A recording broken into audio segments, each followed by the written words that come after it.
Bismillahirrahmanirrahim. Assalamualaikum warahmatullahi wabarakatuh. Alhamdulillahirabbil alamin.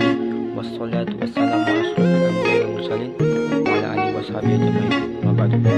Perkenalkan, nama saya Afrizon Artanis Siregar, nomor NIM 020 42 02 101, kelas H1C Muamalah. Judul yang akan saya sampaikan pada materi ini adalah pantun dan puisi. Pengertian puisi.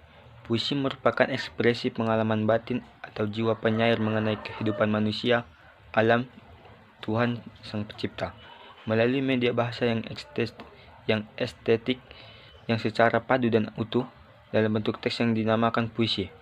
M.A. Tarsemi mengutip beberapa pendapat ahli sastra tentang pengertian puisi. 1. William Wordsworth, yang puisi adalah kata-kata yang terbaik dalam susunan yang terbaik. 2. Leghorn, puisi adalah luapan perasaan yang imajinatif. 3. Matthew Arnold, puisi merupakan kritik kehidupan. 4. Herbert Reed, puisi bersifat intuitif, imajinatif, dan sintetik. Di balik kata-katanya yang ekonomis, padat, dan padu tersebut, puisi berisi water kehidupan manusia. Puisi menyuguhkan persoalan-persoalan kehidupan manusia, juga manusia dalam perhubungannya dengan alam dan Tuhan Sang Pencipta.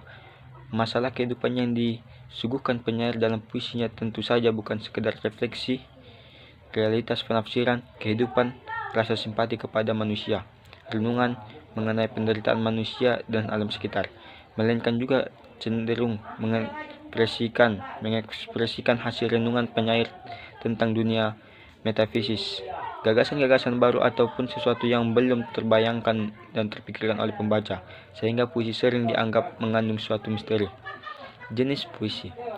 Jenis puisi dalam sastra Indonesia dikenal ada puisi lama tradisional, puisi baru modern, dan puisi kontemporer. Jenis puisi lama seperti bidal, pantun, syair, gurindam, talibun, seloka, karmina, pantun, kilat. Jenis puisi baru seperti epik, belada, soneta, ode, elegi, epigram, satire, romanis, dan puisi-puisi berdasarkan jumlah baris seperti distikon, terjina, waton, quit, sextet, septima, stanza, soneta, pantun. Tradisi lisan dimanapun merupakan asal muasal puisi modern. Bahkan cukup aman untuk mengatakan bahwa pada dasarnya puisi modern pun yang ditulis berdasarkan prinsip keberaksaran, memiliki hubungan yang tak terpisahkan dengan prinsip kelisanan. Piranti puisi seperti rima, irama, pengulangan, aliterasi, asonansi, dan kesejajaran membuktikan bahwa puisi tulis dan cetak memang harus dilisankan untuk mendapatkan keindahan maknanya, meskipun tentu kita tidak perlu melisankan secara keras, tetapi cukup dalam pikiran kita. Dalam perkembangan puisi kita, pengembangan berbagai jenis tradisi lisan itu masih nampak sampai sekarang, seperti yang tampak dalam penggunaan bentuk-bentuk pantun dan mantra. Pantun dan mantra merupakan bentuk tradisi lisan kita yang boleh dikatakan asli, meskipun istilah itu bisa saja dipermasalahkan. Pantun merupakan satu di antara sekian banyak genre kesusastraan yang lahir dan berkembang di Nusantara.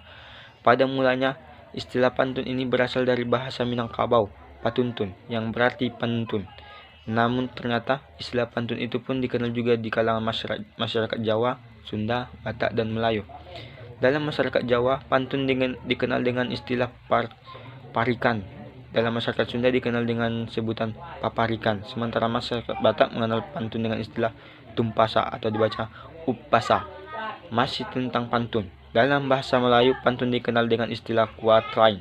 Pantun adalah sebuah karya sastra lama yang terikat oleh aturan jumlah bait, baris, dan rima akhir. Pantun digunakan untuk mencurahkan isi hati seseorang. Ciri-ciri pantun. 1.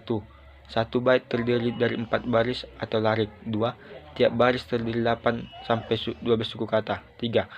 Baris ke-1 dan ke-2 merupakan sampiran, sedangkan baris ke-3 dan ke-4 merupakan isi atau maksud pantun. 4. Rima atau sajak akhir AB. Contoh, Surabaya berupa-rupa, sapu tangan jatuh di lumpur. Hendak lupa tak dapat lupa, lupa sebentar di waktu tidur. Kedua, kapal berlayar dari Belawan, berlabuh tentang Pulau Tujuh. Kalau terkenang kepada Tuhan, hati di dalam hancur luluh. Dalam pantun selalu ada dua dimensi, yaitu pertama yang disebut sampiran. Konvensi mengatakan bahwa tidak ada yang sungguh-sungguh dengan sampiran. Sampiran semata-mata diciptakan sebagai pengantar menuju isi yang sebenarnya dalam dua larik berikutnya. Bila kita berpedoman pada Kamus Besar Bahasa Indonesia, hal yang sama ditegaskan lagi di sana ketika tentang sampiran dikatakan sebagai berikut.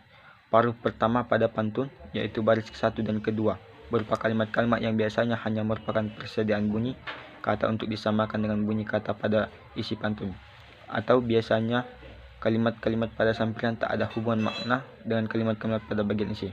Macam-macam pantun. Pantun banyak macamnya. Pantun nasihat orang tua, anak-anak, bahkan muda-mudi. Isi dari pantun menerangkan maksud dan tujuan kepada si pendengar. Di bawah ini beberapa contoh pantun. 1. Pantun anak-anak. Contoh, elok rupanya si kumbang jati, di bawah itik pulang petang, tidak terkata besar hati, lihat ibu sudah datang. 2. Pantun orang muda. Contoh, ikan duyung di laut biru, ikan impian dalam kenangan, ada kabar adinda rindu, lewat laut pun kanda berenang. 3. Pantun orang tua. Contoh, asam kandis, asam gelugur, kedua asam meriang-riang, menangis mayat di pintu kubur, teringat badan tidak sembahyang. 4. Pantun jenaka. Contoh, elok rupanya pohon belimbing, tumbuh dekat pohon mangga, elok rupanya berbini sumbing, biar marah tertawa juga. 5.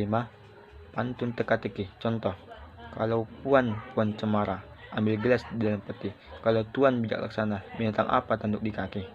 6. Pantun agama. Contoh, naik becak di hari Minggu, sembahyang di masjid hari Jumat, manusia pasti bersatu kalau Tuhan memberi rahmat. Mungkin cukup sekian materi yang saya sampaikan pada materi ini. Terakhir saya ucapkan Assalamualaikum warahmatullahi wabarakatuh.